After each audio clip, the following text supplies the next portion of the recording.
I never thought a single night could shatter years of love, trust, and promises, but that party did.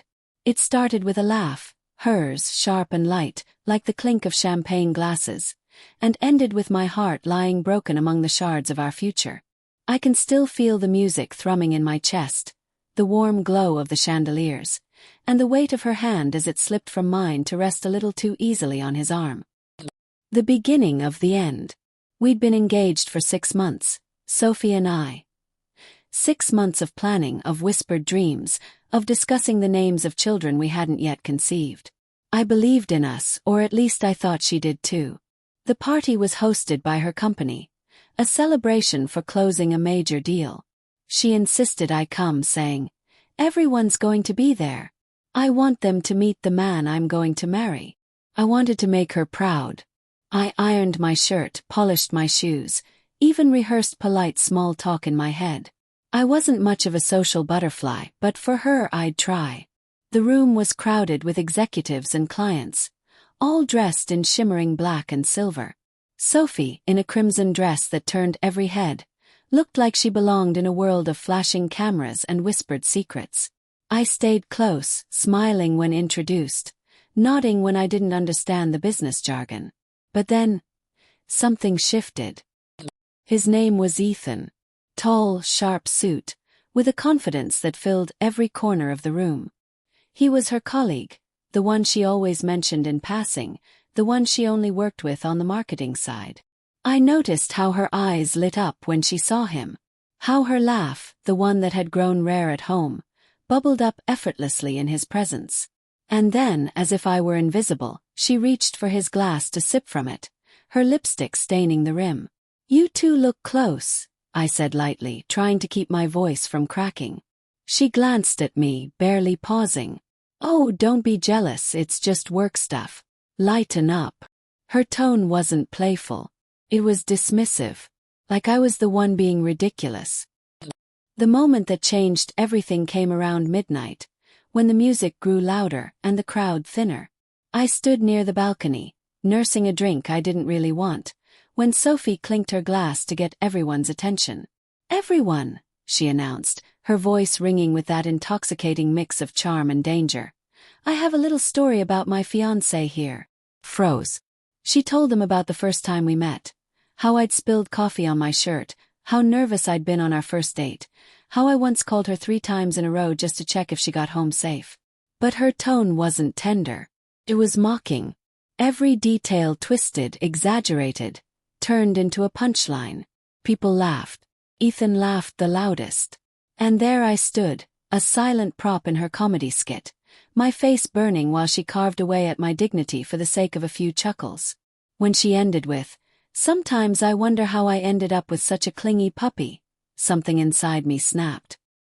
I waited until the laughter faded, until she moved back toward Ethan, her hand grazing his as if it belonged there.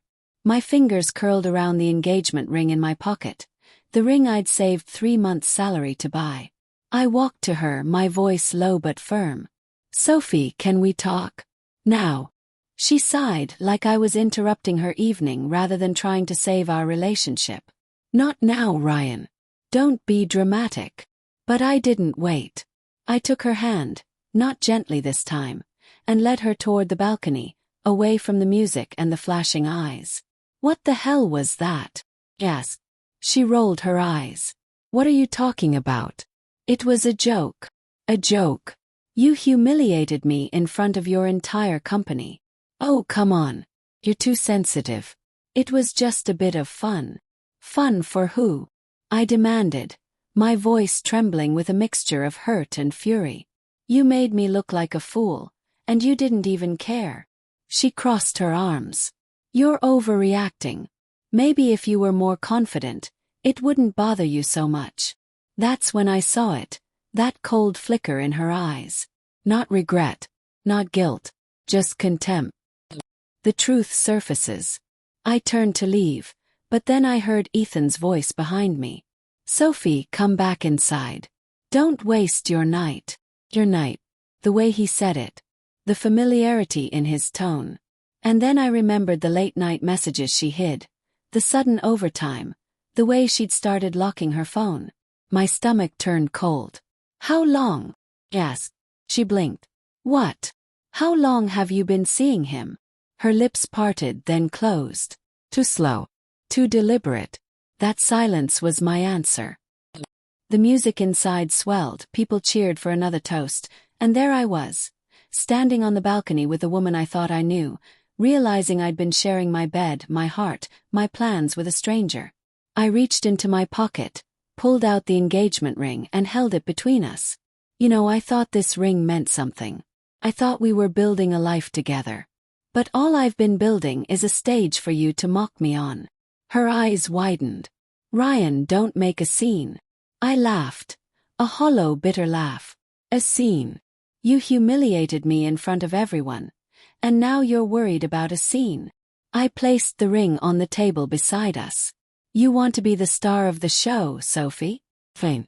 Tonight you can have the spotlight, because I'm done being your punchline. And with that I turned and walked back inside. I don't remember much of the walk out, just the murmur of shocked faces, the way Ethan stepped back as I passed, and the faint sound of Sophie calling my name, not with love but with panic. Panic that her mask had cracked. Outside, the air was cold, the city lights harsh. My hands trembled as I called a cab, my mind a storm of images. Her smile when she met Ethan's eyes, the laughter at my expense, the nights I lay awake wondering why she was late. I didn't cry. Not then. The tears came later, in the silence of my apartment, where her perfume still lingered on the couch and her coat still hung by the door. The next morning my phone buzzed with messages. From her, from mutual friends, from her sister begging me to talk to her. But I didn't reply. I needed to think. Love doesn't die in one night. That's the cruel part. My heart still ached for her. Still remembered the way she'd curl up beside me. Still hoped it was all a misunderstanding. But my dignity. That was gone the moment she chose to mock me instead of respect me. The moment she chose his attention over my trust. 2 days later she came to my door. No makeup, no red dress, just Sophie. Pale, shaking, eyes wide with the realization that I was serious. Ryan, please. I made a mistake. It wasn't like that with Ethan, it just happened. You humiliated me, I said quietly. You made me small so you could shine brighter. That's not love, Sophie. That's cruelty. She reached for my hand, but I stepped back. I don't hate you. But I can't marry someone who treats me like I'm disposable. It's been 4 months since that night. The wedding venue called last week to confirm the cancellation. Hearing it made something in me ache, but also breathe. I've started running again. I see friends I lost touch with while bending my life around hers. I laugh. Real laughter, not the kind that masks discomfort. Sometimes late at night I wonder if she regrets it. If she lies awake thinking about what she threw away for a few moments of attention. But that's her burden to carry. Mine is lighter now. Because the night she humiliated me, I didn't just walk away from her. I walked back to myself.